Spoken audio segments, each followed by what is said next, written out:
Hello folks, Glastonbury, day 1, part 2. We've just had a quick chat about Dua Lipa, who headlined day 1 on the Friday night, and also about Dex's Midnight Runners. I shouldn't have said the last bit in case you've not seen the first video, because I'm giving something away there. This is video number 2. We said we were going to talk about those that I believe were good last night, that sounded great based on the 4 or 5 acts that I saw. Right, before we get to the champione of yesterday, in my opinion, my humble opinion, I'll give an honourable mention to the Sugar Babes.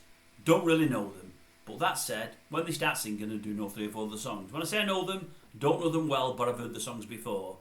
They were better vocally than I expected. They sounded really, really, really good. I know there's been issues with the Sugar Babes. They've been in and out of our consciousness over the last 20 odd years, and I didn't know why. So I went on Wikipedia whilst they were on to look, and it turns out people have come and gone. There was 3 ladies there last night. They were the original 3.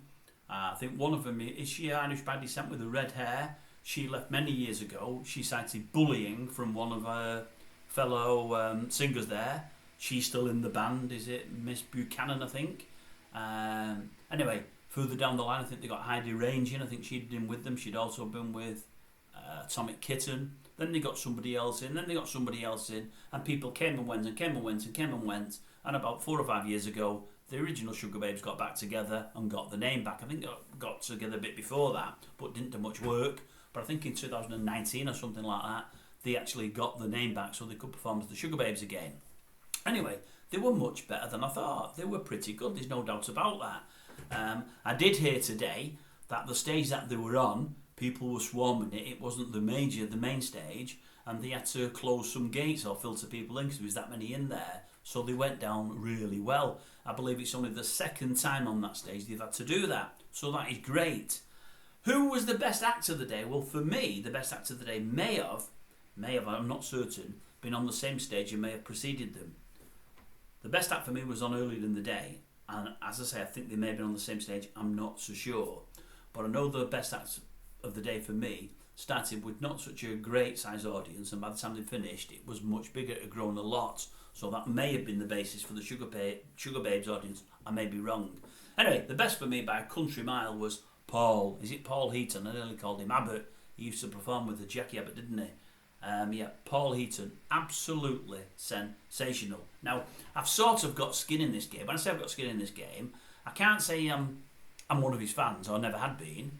I can't say I know a lot of his music until he starts singing. I think, I've heard that one, I've heard that one, I've heard that one.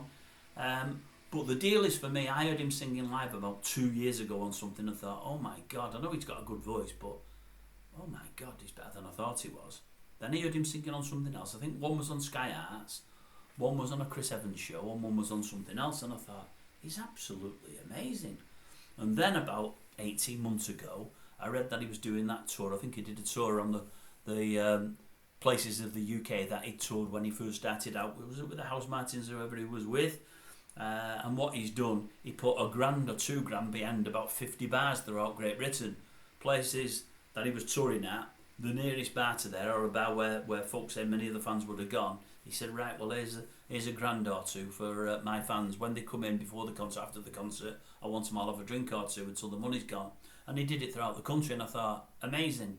Absolutely amazing. Never heard anyone doing that before. I thought, what a guy. More so because, for all he's probably done reasonably well out of music, he probably isn't anywhere near as rich as the real top dogs on the scene, the ones that can afford to do that. You know, it probably has left a sizable hole in his pocket, but he cares about his fans. And in this day and age, I think that's absolutely sensational. Anyway, based on that, I seen a bit of concert he did somewhere a while ago, and I thought it was great. And when I heard he was on the show, I thought, I'm definitely recording that and watching him. Now, for me, yesterday, I thought he was sensational. I thought his first song wasn't as good as the rest, and I thought, and I may be wrong, I thought, is he using a prompter? As if I got some of his words, because he seemed to be looking down and moving away from the mic to look. Now, the camera did once drop down to where his monitor was, probably 4 or 5 songs in, but I couldn't see anything with any words on there, a screen at all. But I really thought he was using a prompter. I may be wrong. The lady he now sings with, I know Jackie, is it Jackie? I nearly said Diane, that's the politician, isn't it? I keep getting things wrong, me. No script, honestly, no script. I think it's Jackie Abbott. I think she stopped touring with him about 18 months ago. I cannot remember why. I know he's toured with others as well. But he's got a lady with him now. I'm pretty sure it's not her. I think it's a newish lady. Good voice, no problem at all. Great dancer, great mover, you know. Good to look at, well dressed and whatever else. A real fun person. But I thought to myself, I can't say I know Jackie Abbott well or anyone that's performed in the past. But I know the voices from in my head from the original songs. And I think this young lady he was singing with wasn't probably quite of the quality that past ladies he has. Not that there's anything wrong with her, but she wasn't like really, really top of the league, whereas others have been in the past. But she was still good.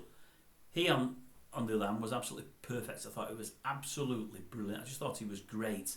I know he's done songs with various bands and himself and whatever, but I never even know which songs by who. I don't, honestly. I can't really name his songs, although if you say this song, that, and I say, is it him? And they'll say, yeah, you're right.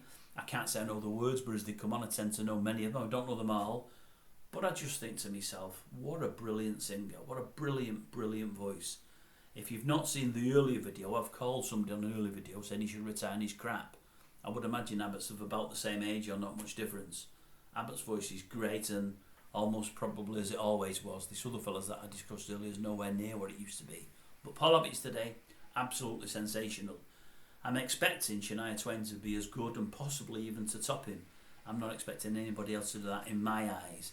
I know Coldplay will be good, they always are, but they're not really my cup of tea, although I know they've done some great songs. The one that's headlining on Sunday, I think it's a lady, I don't even know who it is, but I'll watch a little bit and see what I think of her. And that's basically it. But Paul Eaton, absolutely for me, brilliant.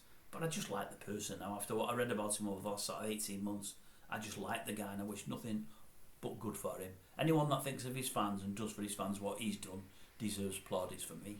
Well done, Mr. Eaton, and great to watch you. Really enjoyed it.